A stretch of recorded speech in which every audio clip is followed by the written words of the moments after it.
Coming up on 522 on this Friday morning, time to get our end of the week ag news and join Bob Bosold. Good morning, sir. Good morning. I always enjoy this time of the year for TV stations because I always like to see the pictures of the folks that are behind the scenes that don't get on the camera very often, but the producers and the switchers, and I saw that earlier, and I want to say thank you to all of them. And I looked at that picture, and from when I was over there full-time before we split, years ago, it looks like they're flying a NASA space shuttle over there with that board, all the things they've got to work into it. And, I don't know how they do it, but we got some of the best people there. That's for yeah, sure. I know it. And they all had smiles on their face, and that's a good thing. Yes. It really they love is. to smile. You bet. So Merry They got to Christmas. put up with me. What's that? They got to put up with me. Well, I'm glad you said it.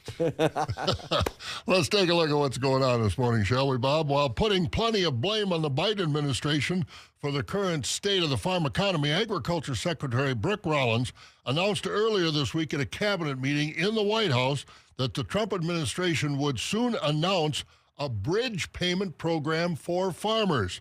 But some leaders in Congress, including some high-placed Republicans like Senator Charles Grassley of Iowa, said the USDA doesn't have any money to provide any of that money for farmers under those payments. Those payments would likely be in the $10 to $14 billion range, and Grassley said the administration would have to come to Congress for that money. When asked about the funding from USDA to farmers, Agriculture Secretary Rollins had no comment. Also at that meeting, though, Rollins did announce some possible good news for American soybean growers. She cited a report that China had stopped buying soybeans from 5 Brazilian exporters because of contamination problems with Brazilian soybeans. Now, that could mean the Chinese do end up, after all, buying the 12 million metric tons of U.S. soybeans they earlier said they would be buying from us before the end of the year.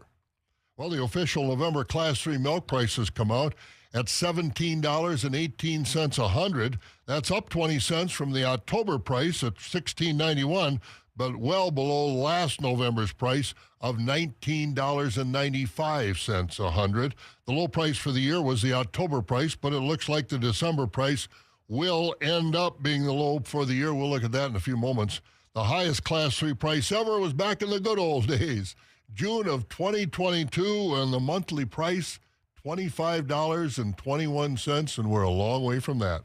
And apparently some corn and soybean farmers do have some money to spend, at least in Iowa, at an auction for 35.5 acres of cropland in Sioux County in western Iowa. A farmer paid $32,500 an acre for that land. That's the highest price for farmland ever in Iowa. That's according to the auctioneering firm that handled that sale. The previous record was a flat $32,000 an acre for land also in Sioux County out there near Sioux City. That land sold in 2022. The buyer said the land was adjacent to his farm and it will fit nicely into his operation. Yes, a farmer paid $32,500.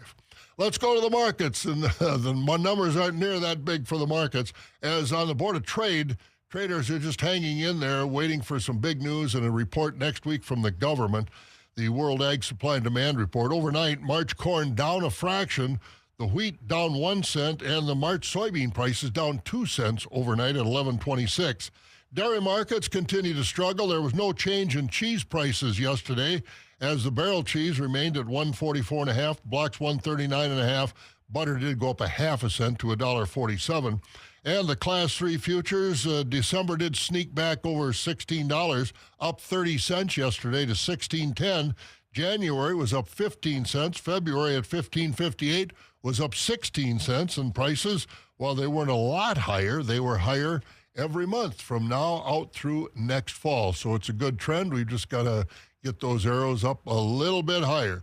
So that's where we are this morning, and boy, it was a whole lot easier to head out this morning than it was yesterday morning. Hey, Bob, I got to ask you, though. You picked the Bears.